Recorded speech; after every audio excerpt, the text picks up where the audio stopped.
السلام عليكم ورحمة الله. ازيكم يا حبايبي، عاملين ايه؟ يا رب تكونوا بخير. انا قلت اتكلم معاكم شوية من خلال الفيديو. الفيديو اللي قدامكم دوت هو شوية بيجامات وترنجات كده وحاجات بيتي للبنات. طبعا انا بركز على السن ده لان هم اكتر ناس متطلعة في اللبس شوية. يعني هي اكتر سن بيبقى يهمها مظهرها، سواء جوه البيت أو برا البيت. يعني بتبقى مهتمية بمظهرها أكتر، بلبسها، بجسمها. وبصراحة أنا شايفة إن ده حقها، لأن يعني قبل كده بيبقى تعليم ودراسة ومذاكرة واهتمامات بتبني حياتها أو مستقبلها اللي جاي، وبتعرف هي هتبقى فين بالظبط. يعني التعليم بيحدد مصير الإنسان نوعا ما، بس مش في كل الأحوال، لكن في بعضها.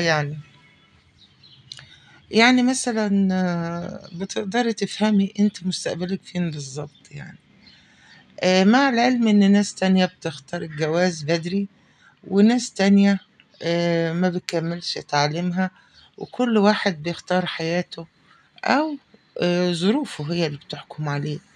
علشان كده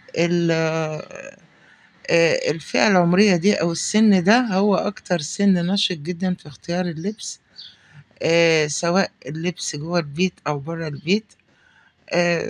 يعني دايما أنا بحفز البنات بعد التخرج، يا ريت تهتمي بإنك انت تتعلمي مهارات يعني تاخدي فكرة عن كل حاجة. يعني مثلا التفصيل.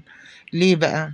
لأن أنا شايفة مثلا إن انت فيما بعد، مثلا النهارده بتقولوا بابا اديني عشان اجيب كذا، او انت اشتغلتي ومعاكي فلوس وبتروحي تجيبي اللي انت عايزاه. طبعا محدش بيقولك انت بتجيبي ايه، انت حرة، فلوسك. ولو بابا برضو ما بيقولش لا، يعني بابا ده مظلوم قوي. فطبعا لما بتتجوزي الوضع بيختلف شوية. والله لو حظك حلو هتقعي في راجل ابن حلال هيقولك ايه اللي انت عايزاه هاتيه.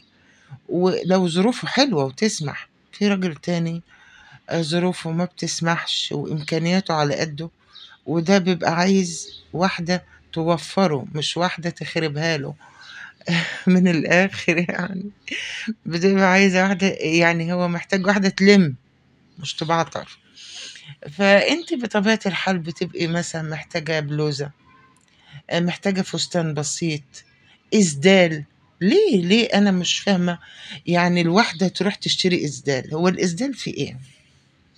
يعني الإسدال ده فيه إيه؟ محتاج تفصيل وفكر، ومحتاج مني مجهود. هو ما فيهوش حاجة علشان أروح أشتريه بمبالغ وأنا أقدر أعمله. علشان كده حبيت أتكلم معاكم في المواضيع دي، ونفسي إن البنات تتعلم أو تاخد فكرة عن التفصيل تنفعها فيما بعد. وربنا يوفقكم يا رب، وكل واحدة بتتمنى حاجة تلاقيها في حياتها وتحققها إن شاء الله. عايزة أشوف رأيكم في مجموعة البيجامات دي في تعليق، ويا ريت نحط لايك، ويا رب الفيديو يعجبكم. في رعاية الله.